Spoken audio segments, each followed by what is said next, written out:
Hello friends, இன்னைக்கு மணி ஸ்டாலில் என்னெல்லாம் நடந்துச்சு ஷார்ட்டாக ரிவ்யூ பார்க்கலாம். ஒரு வழியாக கதிர் வந்து அவரோட லட்சியத்தில் ஜெயிச்சு ட்ராவல்ஸ் ஆரம்பிக்க போகிறாரு. அதுக்கான வேலைலாம் பரபரப்பாக நடந்துட்டுருக்கு. இப்போ ராஜு வந்து ஆஃபீஸ்க்கு வராங்க.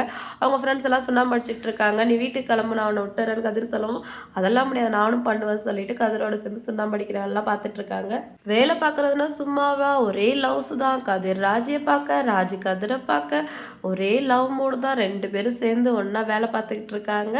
அடுத்து வந்து கதிர் வந்து ராஜியை வீட்டில் விட்டுடுறாரு. வீட்டில் அரசி, ராஜி, மீனா, கதிர் எல்லாருமே பேசிகிட்டு இருக்காங்க. தங்கமேல் டீ எடுத்துகிட்டு வந்து கொடுக்குறாங்க.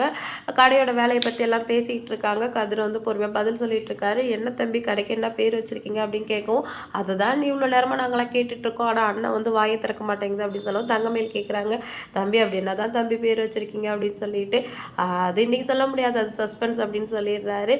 அடுத்து வந்து இது என்ன தான் சஸ்பென்ஸாக இருக்கும் அப்படின்னு எல்லாரும் யோசிச்சுட்டு இருக்கும்போதே ராஜி வந்து நானும் வரேங்கிறாங்க. இல்லை இன்னும் வேலை இருக்குது, நானே போய் பார்த்துக்கிறேன்னு இருந்து பார்த்த வரைக்கும் போதுன்னு விட்டுட்டு போயிடுறாரு.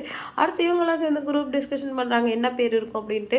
மீனா சொல்கிறாங்க சாமி பேராக இருக்கும் அப்படின்னு சொல்லிட்டு, அரசு இல்லை இல்லை அண்ணி பேர் தான் இருக்கும், அண்ணன் வந்து அண்ணி பேர் தான் வச்சுருப்பாங்க. அடித்து பேசவும் நம்ம ராஜுக்கு ஒரே வெக்கம் தான். அதோட உள்ளே ஓடி போயிடுறாங்க. தங்கமேல இருந்துட்டு இதுக்கெல்லாம் இவைய வெக்கப்பட்டுட்டு போகிறா அப்படின்னு சொல்லிட்டு மீனா கிட்ட சொல்கிறாங்க. அடுத்த கடையிலையும் வந்து கதிரோட அண்ணனுங்க எல்லாமே வந்து வேலை பார்த்துட்டு இருக்காங்க. பழனி மாமா அங்கே தான் வேலை பார்த்துக்கிட்டு இருக்காரு. எல்லா வேலையும் முடிஞ்சிடுச்சு, என்னென்ன நான் வரதுக்குள்ளே எல்லா வேலையும் முடிச்சிட்டிங்க அப்படின்னு கதிர் கேட்கும். பின்ன ஓனர் வரும்போது வேலையெல்லாம் பண்ணி ரெடியாக இருக்கணும்ல அப்படின்னு சொன்னேன். அண்ணன் ஓனர்னா சொல்லாதண்ணே அப்படின்னு சொல்லிட்டு கதிர் வந்து வெக்கப்படுறாரு. சரி என்ன தான் தம்பி பேர் வச்சுருக்க அப்படின்னு கேட்கவும், இங்கே நான் சொல்ல முடியாது அப்படின்னு சொல்லிட்டு சஸ்பென்ஸ் வந்து கதிர் மெயின்டைன் பண்ணிகிட்டு இருக்காரு. மறுநாள் வந்து கோமதி அம்மா சாமி கும்பிட்டுட்டு இருக்காங்க. என்னம்மா ஸ்பெஷல் பூஜை அப்படின்னு சரவணன் கேட்கவும், ஆமாண்டா தம்பி பிஸ்னஸ் ஆரம்பிக்கிறான், சின்ன விஷயமா அதான் பண்ணிகிட்ருக்கேன் அப்படின்னு சொல்லவும், எங்கடா கிளம்பிட்டேன்னு பாண்டியன் கேட்குறாரு.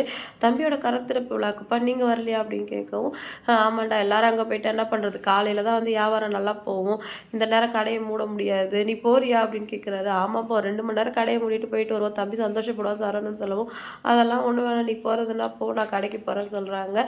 கோமதி திட்டுறாங்க, ஏங்க ஒரு நாள் வியாபாரம் இல்லை நான் வந்தா என்னன்னு சொல்லிட்டு, அது சரிடி இன்னைக்கு குன்னக்குடியில் 50 கடை திறக்கிறாங்க, எல்லா இடத்துக்கும் போக முடியுமா சொல்லுவோம், 50 பேருமா அவங்கள கூப்பிட்டாங்க, கதிர் தானே உங்களை கூப்பிட்டா அப்படின்னு சொல்லிட்டு கோமதி வந்து கோவப்படுறாங்க. இப்போ தங்கமேல் திருப்பி என்னமாமா நம்ம வீட்டு விசேஷம், எங்கள் அப்பா அம்மா வராங்க, மீனோட அப்பா அம்மாலாம் வராங்க, நீங்கள் வரலன்னா நல்லா இருக்குமா கேட்கவும், இப்போ என்னடி வாங்கன்னு அவர்கிட்ட கெஞ்சிரியா, அதெல்லாம் அவங்கவுங்க தோணா வருவாங்க அப்படின்னு சொல்லிட்டு கோமதி சொல்லிடுறாங்க.